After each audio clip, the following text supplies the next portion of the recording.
This is a political drama game where you play as a king who's basically stuck between a rock and a hard place. What makes it interesting is that your decisions actually change the story in meaningful ways, not just in small dialogue differences. The game takes the whole choices matter thing seriously, and you can really mess things up or save your kingdom, depending on what you do. Thank you kindly to Eden Shankman for sponsoring this video. So you are playing as King Henry of Elenda, and you've got two big problems right off the bat. Firstly, you and your wife haven't been able to have children, which is a huge deal of course, because you need an heir to keep your throne. And second, your uncle Harold from the neighboring kingdom is basically waiting for any excuse to challenge your rule and potentially invade. So yes, you're already starting in a bad spot. So the way this game works is you walk around your castle talking to different people in your court. You've got advisors for different things like intelligence, economy, military strategy, and also religious matters. The game also has family drama with your stepmother and half-brother. Now when problems come up, you go around gathering information from these people before making your decision. Each person gives you their perspective based on what they care about. So your military advisor might push for one thing, while your religious advisor wants something completely different.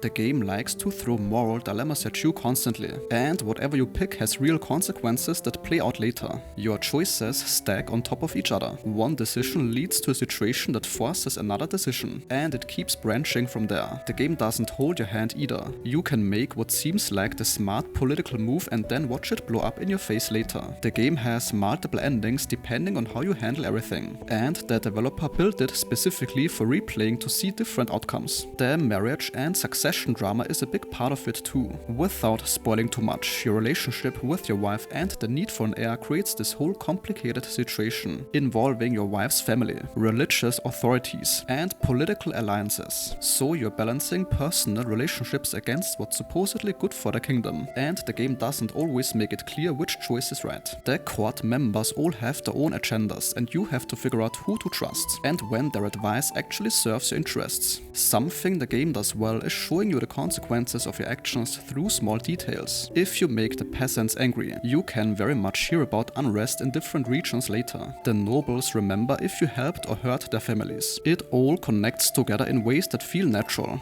The presentation here is pretty straightforward. It's a 3D environment where you walk around and interact with people, but it's real about the conversations and decisions. The dialogue is well written, and there's this formal but still human quality to how people talk, especially when they're trying to manipulate. You can fail tremendously in this game. There's no guarantee you will successfully keep your throne or even survive. The game lets you make mistakes and then shows you exactly why they were mistakes through the story consequences. Since the story branches significantly, you can have completely different experiences. The game will be priced at $5, which seems like a very fair price. And that sentence concludes today's video. If your time was respected, a like or comment is very much appreciated.